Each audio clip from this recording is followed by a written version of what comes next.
Halo guys, apa kabar kalian? Mimin harap kalian baik-baik aja. Di video kali ini, kita akan melanjutkan pembahasan manhwa Ultimate dari Segala Usia part ke-112. Seperti biasa bagi kalian yang baru aja mampir di channel ini, jangan lupa untuk tekan tombol subscribe, like, dan juga komen. Dan bagi kalian yang baru aja nonton video ini, ada baiknya kalian tonton dulu video part sebelumnya agar ceritanya nyambung. Link videonya sudah Mimin cantumkan di deskripsi video ini, atau kalian bisa cek di playlist. Tanpa berlama-lama, mari kita bahas tuntas. Cerita kita lanjutkan. Di pembahasan terakhir, Yun Xiao telah berhasil memaksa Yue Jiulin masuk ke dalam tablet alam ilahi. Yun Xiao mengatakan, jarang sekali ia menemukan seorang martial emperor bintang 5. Ia akan mempraktikkan formasi ofensif untuk semua orang. Yun Xiao berteriak memanggil semua orang untuk bekerja sama. Ribuan orang di udara terbang dengan kemauan mereka, memenuhi langit tablet alam ilahi. Itu benar-benar mengerikan untuk dilihat, tapi kebahagiaan bagi Yun Xiao. Yun Xiao terkekeh mengatakan, Yue Jiulin dapat tinggal dan akan menjadi sandbag atau teman sparring untuk semua orang di sana. Jangan pernah berharap apalagi mencoba untuk melarikan diri dari sana. Itu tidak akan pernah terjadi. Yun Xiao keluar dari tablet alam ilahi dan menggunakan kapal Tiger King yang masih ia dapat perbaiki. Di perjalanan, ia masih melewati sungai dan pulau-pulau di bawahnya. Yun Xiao bergumam bahwa ia beruntung kali ini. Dia membuat Yue Jiulin lengah dan menariknya ke tablet alam ilahi. Jika tidak, dia tidak akan memiliki peluang untuk menang sama sekali. Di tablet alam ilahi, dia adalah dewa. Bahkan jika Martial Emperor masuk, dia akan ditekan. Di tepi danau Brightheart, Xin Pi yang mulai merasa gelisah akhirnya menghela nafas lega, melihat sosok yang mendekat dari kejauhan. Dia menunjukkan senyuman yang langka. Ia bergumam akhirnya yang ditunggu telah tiba. Kapal Tiger King bukanlah sesuatu yang bisa dimiliki oleh pasukan biasa. Jadi penampilan Yun Xiao segera menarik perhatian semua orang yang hadir. Ketika mereka melihat siapa itu, murid-murid muda yang menyaksikan pertempuran di kota Sang yang sebelumnya, mengubah ekspresi mereka dan ketakutan muncul di mata mereka. Orang-orang menjadi ribut mengatakan, siapa pemuda yang mencolok ini? Sikapnya luar biasa, tapi pemuda itu hanya berada di ranah Martial Lord. Orang-orang tidak bisa menghentikan tebakan mereka untuk mengetahui siapa identitas Yun Xiao. Ada juga yang mencibir, Yun Xiao yang tidak menghormati aturan yang telah ditetapkan. Orang-orang yang telah tiba lebih dulu hanya menggunakan perahu. Tapi Yun Xiao berani menggunakan kapal udara. Mata Choyu berbinar dengan cahaya yang tajam. Dia melihat ekspresi Xin Pi dan langsung menebak identitas orang ini. Dia membuat sedikit isyarat dan seorang pria di belakangnya segera mengerti dan perlahan mundur. Dia menanyakan, siapa pemuda angkuh itu? Sungguh arogansi yang besar. Dengan Yun Xiao di sini, Xin Pi merasa nyaman. Meskipun pihak lain memiliki seorang martial grandmaster yang mengikuti perebutan kuota kali ini, tapi orang tidak dapat memahami betapa menakutkannya kekuatan mengguncang Yun Xiao tanpa melihatnya dengan mata kepala sendiri. Mata Horsen berkedip saat dia terkekeh mengatakan, mungkinkah itu adalah pemuda laki-laki berusia 15 tahun yang bertarung dengan seorang martial grandmaster? Di luar gedung, juga terdengar keributan dan diskusi, semuanya dengan ekspresi tidak bersahabat. Tiba-tiba dari samping Choyu, seseorang melesat ke udara dengan maksud menyerang Yun Xiao. Raungan keras dan jelas datang dari gedung, dan kemudian cahaya melintas di langit. Palu tembaga besar seukuran gunung kecil di punggung pemuda itu berteriak. Di tanah suci Danau Brightheart, semua orang berjalan, namun Yun Xiao berani menggunakan kapal Tiger King. Pria itu mengendarai palunya, menabrak kereta Tiger King. Berdiri di atas palu adalah pria besar dengan kehadiran yang menakjubkan. Dia menyilangkan tangannya di depan dadanya dan menatap pria di atas kereta dengan senyuman dingin di wajahnya. Di dalam gedung, jejak kemarahan melintas di wajah Xin Pi. Dia berkata dengan dingin pada Choyu, apa maksud dengan itu semua? Choyu dengan senyuman tipis mengatakan bahwa pengawalnya bertanggung jawab atas keamanan danau Brightheart ini. Terlalu berbahaya bagi Li Yun Xiao ini untuk mengemudikan keretanya. Itu hanya tindakan pencegahan. Horsen tampak terkejut dan membuka mulutnya lebar-lebar mengatakan, apa yang Choyu katakan tadi adalah pencegahan? Bukankah itu terlalu berlebihan? Pengawal Choyu adalah seorang Martial King bintang 9 bukan? Jangan sampai adik kecil itu mendapatkan kesan yang buruk ketika pertama kali bertemu. Cuyu terkekeh mengatakan pada Horsen bahwa Horsen terlalu memikirkannya. Pria muda itu telah bertarung melawan seorang martial grandmaster. Apa yang perlu ditakuti ketika dia hanya seorang martial lord? Lalu mencoba mengkonfirmasinya pada Shinpi. Horsen juga tertawa, dan keduanya saling bergema dengan tatapan menggoda. Mata Shinpi menyusut, dan senyum tidak terlihat di wajahnya. Dia mendengus dingin mengatakan, ia hanya takut Li Yunxiao akan secara tidak sengaja menghabisi pengawal Cuyu. Cuyu tertegun dan kemudian tertawa. Ia berterima kasih atas perhatian Shinpi. Jika orangnya tidak sengaja kehilangan nyawanya, itu karena orangnya tidak terlalu baik dan pantas untuk binasa. Dia menekankan beberapa kata terakhir, seolah-olah itu memiliki makna yang mendalam. Shinpi mendengus dan berhenti berbicara.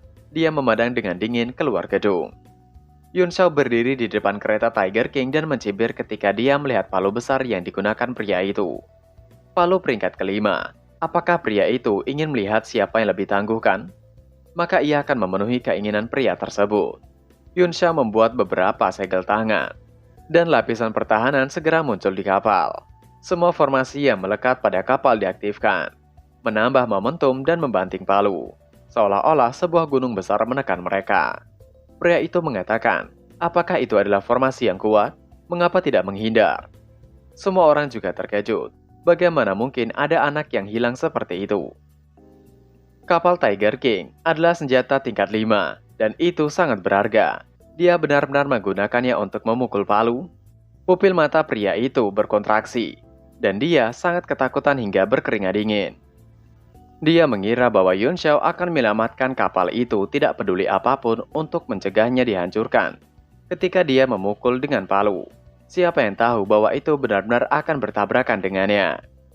Meskipun keduanya adalah senjata Suan tingkat kelima, tapi pria itu tidak cukup bodoh untuk berpikir bahwa palu perangnya bisa melawan kapal perang. Dia buru-buru menginjaknya dengan kedua kakinya dan segera mendorong palu ke bawah, mengubah arahnya untuk berbalik dan pergi. Yunxiao mencibir, karena pria itu sudah mendatanginya, biarkan palu pria itu dan kapalnya bersenang-senang. Kenapa pria itu harus melarikan diri? Pria yang sedang berdiri di atas palu itu tiba-tiba seperti ditarik oleh sesuatu dan jatuh dengan keras. Secepat kilat, ia menyadari bahwa ia tengah merasakan tekanan gravitasi setidaknya 10 kali lipat. Pria itu tercengang, dan seluruh tubuhnya ditarik ke bawah oleh kekuatan isap yang sangat besar. Namun, ini bukanlah hal yang paling penting. Yang lebih membuatnya takut adalah bahwa kapal Tiger King sedang dalam pengejaran.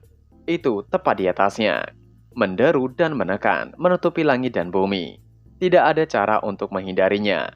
Pria itu sangat cemas sehingga matanya hampir keluar dari rongganya. Dia berteriak untuk Yunxiao menghentikannya.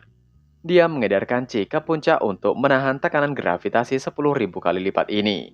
Dia meraung pada Yunxiao dengan seluruh kekuatannya. Yunxiao mencibir. Apakah pria itu mengatakan untuk berhenti? Bukankah tadi pria itu meminta untuknya turun dari kapal, dan sekarang meminta dirinya untuk berhenti? Apakah pria itu memang tidak tahu malu? Kilatan dingin melintas di wajah Yunxiao saat sinar cahaya turun dari tangannya. Beberapa karakter aneh tersembunyi di dalamnya. Langsung mengunci pria itu yang hendak melarikan diri dengan sekuat tenaga, membuatnya tidak bisa bergerak. Pria itu mengumpulkan kekuatannya berencana untuk melompat begitu dia mendarat. Siapa yang tahu bahwa di bawah cahaya, kekuatan aneh benar-benar menyegel meridiannya dalam sekejap, dan dia tidak bisa menggunakan kekuatan apapun. Dia segera berteriak ketakutan meminta untuk Cuyu menyelamatkannya. Melihat tindakan Yunxiao yang berlebihan membuat Shinpi keringat dingin. Ia bergumam mengutuk Yunxiao. Seharusnya Yunxiao menggunakan seni bela diri apapun untuk menghabisi pria itu. Tidak bisakah Yunxiao menghabisinya sekali jalan tanpa harus menarik perhatian orang? Menggunakan trik semacam itu hanya akan membuat masalah baginya. Yunxiao keluar dari kapal Tiger King ketika kapal yang menekan pria itu hampir menyentuh tanah. Yunxiao masih mengayunkan jarinya untuk menekan. Sekali lagi, pria itu berteriak meminta tolong untuk diselamatkan pada Cuyu. Saat kapal Tiger King akan meledak, 3 sosok tubuh melesat keluar dari gedung dan mendarat dengan lembut di dekat Tiger King. Mereka mengulurkan tangannya dengan wajah tenang. Dalam sekejap, penghalang pertahanan mengembun di telapak tangan mereka dan ditembakkan. Itu menyebar dalam lingkaran dan benar-benar menyegel energi ledakan kapal perang Tiger King. Semua orang ngeri mendengar ledakan energi di dalam penghalang. Kemudian cahaya terus mekar untuk beberapa saat, sebelum perlahan padam dan berubah menjadi kekosongan. Shinpi menarik nafas dalam-dalam. Lampu hijau menyala dan pertahanan dibuka seketika. Sebuah lubang hitam besar dengan diameter lebih dari 20 meter muncul di tanah. Itu sangat dalam sehingga besar, tidak bisa dilihat. Pria kekar yang berdiri di atas palu tadi menghilang tanpa jejak. Apalagi tubuhnya, bahkan potongan baju besi dan palu kelas 5 mungkin sudah menghilang. Shinpi bergumam, mungkin daya ledak dari kapal perang Tiger King tidak terlalu besar dibandingkan dengan kapal perang Blue Luan. Tapi itu masih tetap memiliki daya hancur yang mengerikan. Jika ia tidak ikut membantu, mungkin Chuyu dan Horsen akan ikut menghilang. Yun Xiao yang masih menaiki gelembung air mendekati Shinpi dan berterima kasih. Namun ada yang aneh, Yun Xiao memanggil Shinpi dengan sebutan paman. Shinpi yang mendengarnya seolah jijik bergumam, siapa yang menjadi paman Yun Xiao? Shinpi mengatakan, seharusnya itu sudah cukup untuk memberi pelajaran. Mengapa Yun Xiao melakukan sampai sejauh itu? Shinpi memandang Yun Xiao yang perlahan turun dari langit, dengan sedikit rasa bersalah, tetapi ada senyuman di wajahnya, dan dia jelas sangat bahagia. Chuyu muncul dengan wajah muram dan berteriak dengan dingin. Yun Xiao sangat kejam. Saat ini Yun Xiao tidak berada di kekaisaran Dust Flame. Mengapa tidak bisa menahan diri? Yun Xiao sama sekali tidak takut dengan aura Martial Emperor milik Chuyu. Dia merentangkan tangannya tanpa daya dan turun dari gelembung air. Yun Xiao menggelengkan kepalanya mengatakan, pria itu menyuruhnya untuk turun. Jadi ia turun sesuai permintaannya. Justru karena ia tidak berada di Dust Flame Empire, ia selalu berhati-hati dalam segala hal yang ia lakukan. Dan ia akan melakukan apapun yang orang lain minta untuk dilakukan. Yun Xiao berhenti dan senyum dingin secara bertahap muncul di wajahnya. Namun, ia belum pernah melihat permintaan sesat seperti itu seumur hidupnya. Diakhiri dengan tawa Yun Xiao. Chuyu sangat marah. Sebagai anggota keluarga kerajaan dan Martial Emperor, dia selalu sombong dan mendominasi. Dia tidak pernah diejek seperti ini sebelumnya. Dia bergerak dalam sekejap. Lengkungan cahaya keluar dari ujung jarinya, membuat suara menusuk yang tajam saat melesat ke dahi Yun Xiao. Tiba-tiba serangan itu menabrak sesuatu. Yang tidak lain itu adalah sosok Shinpi, yang langsung menahan busur cahaya. Yang kemudian, busur cahaya itu meledak di antara mereka. Shinpi benar-benar melindungi Yun Xiao kali ini. Shinpi menatap Chuyu dengan seringai di wajahnya. Melihat ekspresi suram pihak lain, dia merasakan kenyamanan yang tak terkatakan di hatinya. Shinpi mengatakan bahwa jari busur milik Chuyu telah meningkat sedikit. Ia benar-benar ingin berdebat dengannya lagi. Wajah Chuyu berubah begitu jelek ketika menahan emosi yang tidak terbendung. Orang-orang di sekitar yang sudah ramai langsung menjauhkan diri, tidak berani mendekat. Mereka bergumam, ketika seorang dewa bertarung, manusia akan menderita bukan? Tiba-tiba Horsen muncul menengahi mereka berdua dengan mengatakan, apakah mereka tidak takut ditertawakan oleh para junior? Sekarang sudah larut, jadi mereka harus menyelesaikan semuanya dengan secepat mungkin. Jika mereka menunda kontes, tidak ada dari mereka yang dapat memikul tanggung jawab. Shinpi membenarkan apa yang dikatakan oleh Horsen. Shinpi melanjutkan, tapi ia khawatir tangan Chuyu sudah sangat gatal ingin bertarung, dan tidak bisa menahannya. Wajah Chuyu sangat marah saat dia menatap Yun Xiao dan mengatakan, ia harap Yun Xiao selalu bisa mendapatkan keberuntungan dan berjalan keluar dari Pulau Qinghua hidup-hidup. Yun Xiao mengangkat tangannya, mengorek telinganya mengatakan dengan jijik. Kenapa ia merasa sangat tidak nyaman mendengarnya? Apa Chuyu makan kotoran saat bangun pagi ini? Semua orang terkejut dan tersentak. Beraninya Yun Xiao berbicara dengan ahli kerajaan seperti itu. Murid-murid di kejauhan mencoba untuk menjauh agar tidak terlibat. Chuyu sangat marah hingga dadanya akan meledak dan asap keluar dari kepalanya. Tapi ketika dia melihat Shinpi berdiri dengan waspada di depan Yun Xiao, dia segera menarik nafas dalam-dalam dan memaksa dirinya untuk menahan diri sambil mengeratkan giginya. Keringat dingin juga muncul di dahi Horsen. Dia menatap Yun Xiao dengan kagum dan berkata dengan senyuman malu. Yun Xiao menarik. Dia punya nyali. Ia tidak tahu apakah itu karena Yun Xiao cukup tangguh. Shinpi menimpali dengan dingin. Kehidupan junior ada pada tangan mereka sendiri. Jika seorang tidak tahu apa yang baik untuk mereka dan mencoba bermain trik dalam kegelapan, ada beberapa ribu orang di sini, cukup untuk ia habisi untuk sementara waktu. Shinpi takut Choyu akan menggunakan cara curang, jadi dia mengatakan kata-kata kasar itu terlebih dahulu. Jika Yunshao dihabisi di Pulau Qinghua, itu akan menjadi kematiannya. Namun jika ada ahli yang diam-diam menunggu kesempatan untuk menyerang Yunshao, Shinpi pasti akan menghabisi ribuan orang dari Tianxiang yang berpartisipasi dalam kompetisi. Ekspresi Choyu sangat berubah. Dia mengerti arti kata-kata Shinpi. Jika itu masalahnya, pasti akan berubah menjadi perang antar dua negara.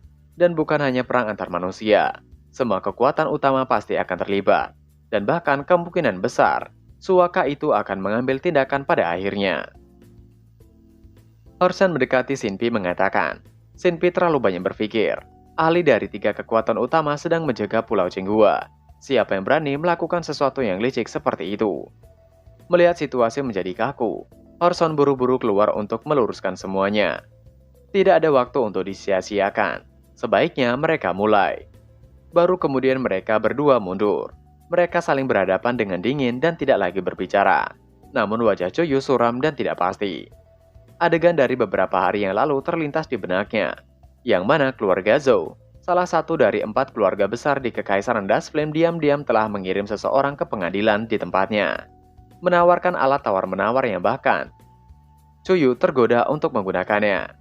Keluarga Zhou ingin menghabisi Yunshao dalam kompetisi kuota dengan bantuan kerajaan Tianxian. Selain itu, keluarga Zhou telah mengumpulkan semua jenis informasi tentang Yunshao dan mengirimkan kepadanya. Ketika Choyu pertama kali melihat laporan tentang Yunshao, dia terkejut untuk waktu yang lama. Pada satu titik, dia bahkan curiga bahwa informasi tentang Yunshao itu salah. Choyu telah mengirim orang untuk menyusup ke kota Shangyang lagi untuk menyelidiki. Dan baru setelah itu, Choyu dapat memastikan, secara khusus selama pertempuran di Golden Crow, Yunshao telah menghabisi seorang martial grandmaster dengan lambaian tangannya. Meskipun ada sedikit keberuntungan yang terlibat, puluhan ribu orang telah menyaksikannya. Choyu kembali sadar dan memandang Luo Qingyun di kejauhan. Dia sedikit mengangguk penuh niat menghabisi. Luo Qingyun adalah murid luar negeri, dan bahkan Choyu tidak tahu identitasnya. Awalnya, Choyu tidak mengambil permintaan itu. Tetapi keluarga Zhou telah mengirim terlalu banyak hadiah. Jadi agar aman, Choyu telah menambahkan Luo Qingyun ke dalam daftar kandidat kompetisi kuota. Ini karena dia telah menguji kekuatan Luo Qingyun sebelumnya. Itu tidak sesederhana martial grandmaster biasa. Jika Luo Qingyun bergerak, Yunshao pasti akan binasa. Niat menghabisi di wajah Choyu dilihat oleh puluhan ribu murid. Mereka semua berkeringat dingin mengetahui bahwa Pulau Qinghua tidak akan damai. Horson mengambil beberapa langkah di udara dan dengan dingin berkata kepada semua peserta untuk tenang. Sekarang, ia tidak akan mengatakan omong kosong. Ada total 2.000 kuota dan 10.000 peserta. Batas waktu 3 hari. Dia mengeluarkan kristal berbentuk telur dan mengangkatnya tinggi-tinggi. Itu perlahan bersinar dan berwarna sinar matahari. Dan di tengahnya simbol kuno terus berputar, penuh dengan chi spiritual. Horson menjelaskan, ada total 2.000 kristal di Pulau Qinghua. Masing-masing melambangkan tempat untuk memasuki Gunung Meru. Semua orang bisa mengumpulkan sebanyak yang mereka bisa. Aturannya sangat sederhana. Mereka dapat menggunakan cara apapun kecuali menghabisi dengan niat buruk.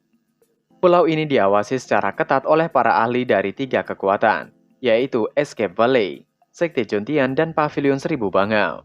Jika nyawa seorang dalam bahaya, mereka dapat berteriak, "Aku mengaku kalah." Dan para ahli akan segera datang untuk menyelamatkan mereka dan membawa mereka pergi dari Pulau Qinghua.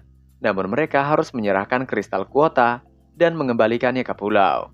Jika ada kristal yang belum ditemukan selama 3 hari, maka pada hari terakhir, kristal yang belum ditemukan akan terguncang ke langit oleh formasi dan semuanya akan muncul. Pada saat itu, mereka akan mengandalkan kemampuan mereka sendiri dan yang mampu akan mendapatkannya. Faktanya, semua orang sudah mengetahui peraturan ini, dan Horson baru saja mengumumkan lagi sebagai rutinitas. Horson menggerakkan tangannya mengatakan, sekarang saatnya teleportasi. Dia menunjuk ke bawah dan seberkas cahaya melesat ke tanah. Itu mulai menyebar, dan kemanapun itu lewat, Larik Rune muncul dalam radius 100 meter. Array itu bertabrakan ribuan primordial stone yang penuh dengan chi. Di bawah aktivasi Horsen, Batu primordial memancarkan Qi dalam jumlah yang luar biasa dan terkumpul di tengah array.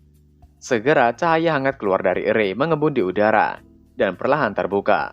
Itu adalah gerbang teleportasi jarak pendek yang mengarah langsung ke Pulau Tionghoa. Selain itu adalah gerbang teleportasi acak, dan setiap orang akan mendarat di tempat yang berbeda setelah masuk. Jika ada murid dari sekte yang sama, mereka harus berkumpul dengan cara mereka sendiri. Senyuman muncul di wajah Horsen, dan matanya berangsur-angsur terfokus. Ia mengatakan, sekarang semuanya dapat masuk. Yunshao dan yang lainnya segera memasuki pintu teleportasi tersebut dengan harapan akan mendapatkan paling banyak kuota untuk diri mereka sendiri. Dan chapter pun berakhir. Nah, itu tadi adalah pembahasan Manhwa Ultime dari Segala Usia part ke-112. Seperti biasa, sebelum mengakhiri video ini, Mimin ingatkan untuk kalian bahagia dan sehat selalu. Terima kasih sudah menonton video ini, dan sampai jumpa lagi di video selanjutnya. Jana.